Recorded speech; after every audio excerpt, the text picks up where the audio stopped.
diputado Carrillo.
Con su venia, presidente.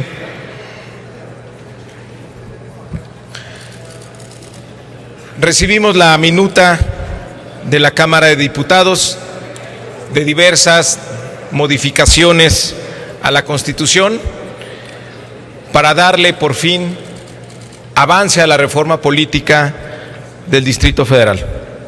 Una reforma que en estos tiempos de un gran centralismo por parte del Ejecutivo, que la ciudad avance en su autonomía no es un tema menor. Los cambios que se han propuesto, que vienen de la Cámara de Diputados, ya los describió aquí muy bien quien me antecedió en la tribuna, el senador Burgos.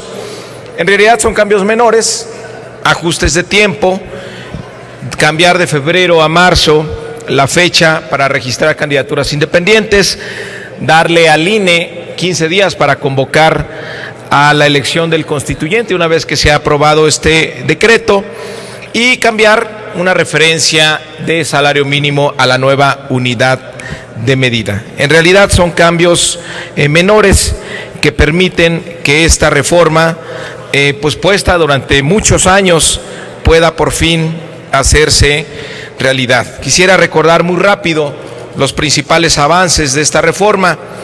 Recupera la ciudad su nombre, una ciudad que le dio nombre al país, se le quitó su nombre hace muchos años y hoy se le regresa, pero lo más importante es que avanza la autonomía de la Ciudad de México para que los habitantes de esta capital tengan derechos políticos similares al resto de las entidades. Podrán ahora votarse las reformas constitucionales como las demás entidades federativas, y no la inequidad que persistía de que no pudieran participar dentro del constituyente permanente.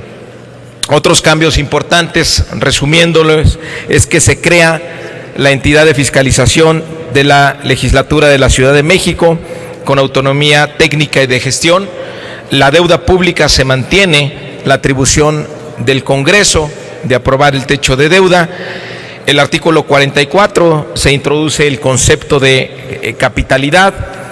Se dan facultades al presidente, mantiene el presidente facultades en cuanto al mando de la fuerza pública por tener su residencia aquí. El Senado ya no podrá remover al jefe de gobierno. El jefe de gobierno ahora podrá nombrar libremente al secretario de Seguridad Pública y al procurador de Justicia. Tendremos como consecuencia de esta reforma la primera constitución de la Ciudad de México. Desaparece el estatuto de gobierno y será sustituido por una constitución, la primera constitución de la ciudad en su historia. Deberá, entre otras cosas, la Constitución definir el número y la división de las demarcaciones territoriales, establecer los órganos autónomos al igual que el resto de los estados. Se establecen las reglas para establecer un poder constituyente. 100 diputados, 60 electos por la vía popular entre listas que inscriban los partidos políticos nacionales y una lista de ciudadanos de candidaturas independientes. Aquellos independientes necesitan el 1% de la lista nominal. Habrá también 40 designados, 14 por la Cámara de Senadores, 14 por la Cámara de Diputados, 6 designados por el presidente de la República, 6 por el jefe de gobierno, y el encargo de diputado constituyente será honorífico. Los acuerdos de la Asamblea Constituyente tendrán que ser por 2/3 del total de los integrantes. El jefe de gobierno tiene facultad exclusiva de presentar el proyecto de constitución y se establece un precepto muy importante, que la Constitución de la Ciudad de México deberá prever las garantías para el goce y la protección de los derechos humanos de conformidad con el artículo 1 de la Constitución. Será la primera Constitución que se haga desde una premisa distinta, los derechos humanos. Un cambio muy importante son de las alcaldías. El gobierno de las demarcaciones queda en manos ahora de alcaldías. Tendrán de manera autónoma estos organismos su presupuesto, derecho a recibir fondos y federales y ramos también de la Federación en términos de la Ley de Coordinación Fiscal. La elección de los alcaldes es a partir de una planilla donde también se elegirá entre 7 y 10 candidatos para tener consejos instalados entre 10 y 15 concejales. La reelección de concejales será por un periodo, lo mismo que el alcalde. En el caso de los diputados locales, igual que la Federación, 3 reelecciones. La Constitución también deberá prever una fórmula de distribución entre las entidades federativas. Se establece entre las alcaldías, la coordinación metropolitana es una tesis que se incorpora por primera vez en la Constitución. La zona metropolitana del Valle de México tendrá una ley emitida por el Congreso de la Unión. Es uno de los asuntos pendientes que nos quedan por esta reforma. ¿Qué sigue después de esto? Pues esperemos que esta reforma sea aprobada por los congresos estatales. Una vez que sean aprobadas por lo menos por 16 congresos estatales, se publicaría y entraría en vigor esta reforma. Una vez que se haya publicado, el INE, el Instituto Nacional Electoral, tendrá 15 días para expedir la convocatoria para la elección de los constituyentes. Esta jornada tendrá que desarrollarse el 5 de junio de 2016. El 15 de septiembre se instalará la Asamblea Constituyente y ahí se recibirá el proyecto de constitución elaborado por el jefe de gobierno.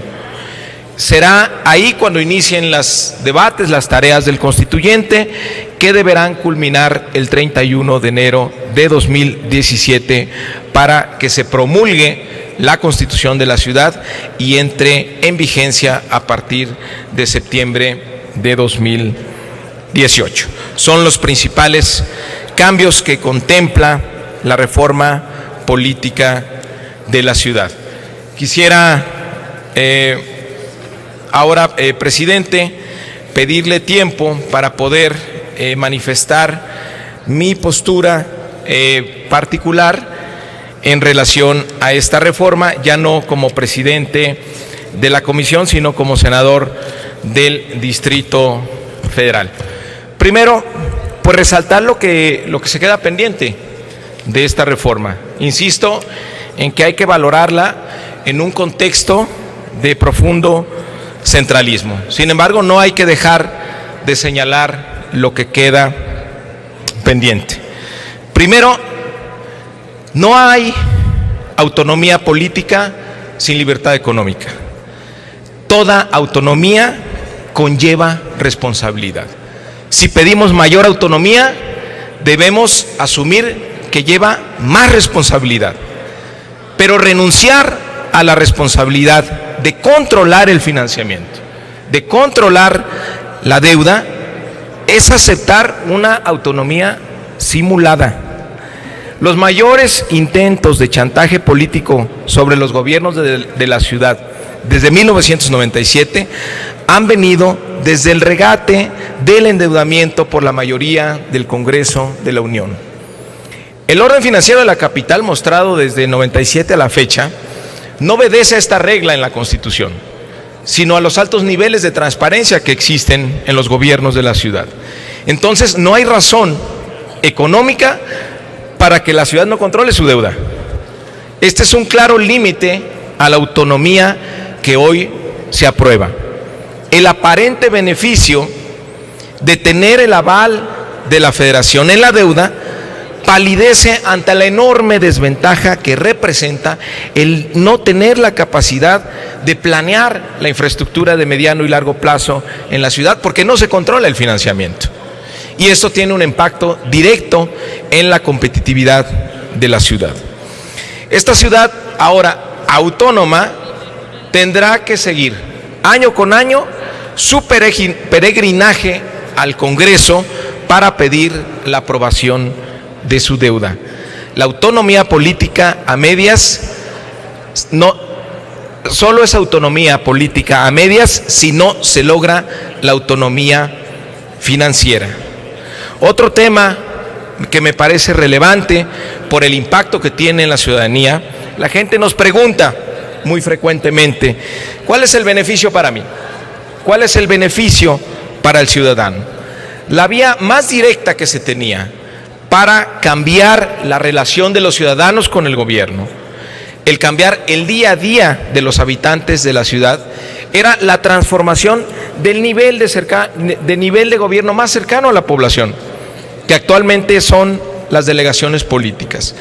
Había que transformarlo en dos sentidos. Primero, subsanar el déficit de representación política, que eso se logra exitosamente con la introducción de los consejos, pero la otra era ofrecer un modelo de gestión de servicios públicos distintos. En el fondo, el reto era construir una nueva figura más allá del municipio que fuera una respuesta a un país urbano, donde la gran mayoría de los mexicanos viven en zonas metropolitanas y todo nuestro entramado jurídico, político, constitucional no contempla a las ciudades y menos a las zonas metropolitanas. Pero desafortunadamente otra vez se prefirió el control político a darle autonomía plena a las alcaldías. La misma autonomía que se reclama al poder central debería replicarse hacia las alcaldías. Entonces, los alcaldes mantendrán las mismas facultades que los delegados, pero con un consejo ahora que exigirá permanentemente y de manera favorable rendición de cuentas y resultados. Hay un riesgo de ineficacia e inmovilismo en las alcaldías y esto puede llevar a la frustración de la ciudadanía que espera resultados de esta reforma. Y por último, el asunto que me parece más grave, el logro más importante y el que mayor influencia tendrá en la vida de la capital es el de poder contar por primera vez en su historia esta ciudad con una constitución.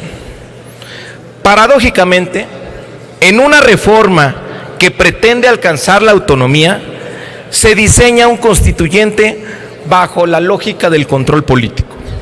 Es decir, existe detrás un deseo por seguir influyendo en los destinos de la ciudad y no dejarla que decida libremente. Este diseño del constituyente tiene un doble propósito. Primero, cerrarle la puerta a la ciudadanía y segundo, distorsionar artificialmente la distribución política actual de las fuerzas en la ciudad. Esta ciudad siempre ha sido el motor del cambio democrático en México, gracias a una población altamente informada, participativa, comunicada, comprometida y organizada. Ese ha sido siempre su principal activo, la característica, diría yo, que nos distingue de otras grandes ciudades en el mundo. El constituyente era entonces, o debería ser, un llamado a toda esta ciudadanía para que con su participación vivamos un momento fundacional en esta primera constitución de nuestra historia. Se equivocan quienes creen que la constitución puede ser simplemente un arreglo político a partir de un constituyente controlado y con mayorías artificiales. Para que haya una gran legitimidad de nuestra Constitución, esta tendrá que recurrir necesariamente a la fuente originaria de la soberanía, el pueblo. Todos los ciudadanos deben de volverse constituyentes, ratificando su Constitución mediante un referéndum. En esta reforma, que debería representar la vanguardia en el pensamiento progresista del país, la obsesión de control político otra vez se impone y se recorre a la fórmula del supremo poder conservador de principios del siglo XIX, donde el Congreso donde ahora el Congreso, el presidente y el jefe de gobierno seleccionarán a constituyentes cuyo mandato único será servir a los intereses del grupo político que representan e impedir que el poder constituyente se desborde de lo que ellos piensan es mejor para la ciudad, es para controlar al adversario. Termino. Entonces, estamos aprobando que haya constituyentes de primera y constituyentes de segunda, aquellos que tienen el mandato directo del pueblo y aquellos que serán designados, unos que servirán al poder constituyente y otros que servirán al poder constituido. En plena crisis de credibilidad de los partidos y del sistema de representación política, se pervierte el ejercicio de participación política más importante desde el constituyente del 17. Esto estaba llamado a ser el gran debate, a definir el futuro de nuestra ciudad, nuestros valores, nuestros derechos, nuestros sueños y aspiraciones. A 100 años de nuestra Constitución, era la fórmula para mostrar un camino para la reconciliación nacional y la urgente necesidad de replantearnos nuevamente nuestro pacto social, plantear una nueva Constitución. Mi voto en contra es por el enorme riesgo que representa el pacto político detrás del constituyente, por la trampa que se está planteando para generar una sobrerepresentación artificial del PRI y del gobierno de la ciudad y quitarle representación legítima a fuerzas políticas como Morena. Mi voto es en contra también por el riesgo que existe de entrampamiento en las alcaldías y que no pueda atender a la expectativa de la demanda ciudadana de mejorar los servicios públicos. Y mi voto en contra también es por la renuncia expresa a tomar el control de su endeudamiento y asumir con ello una autonomía plena. Muchas gracias.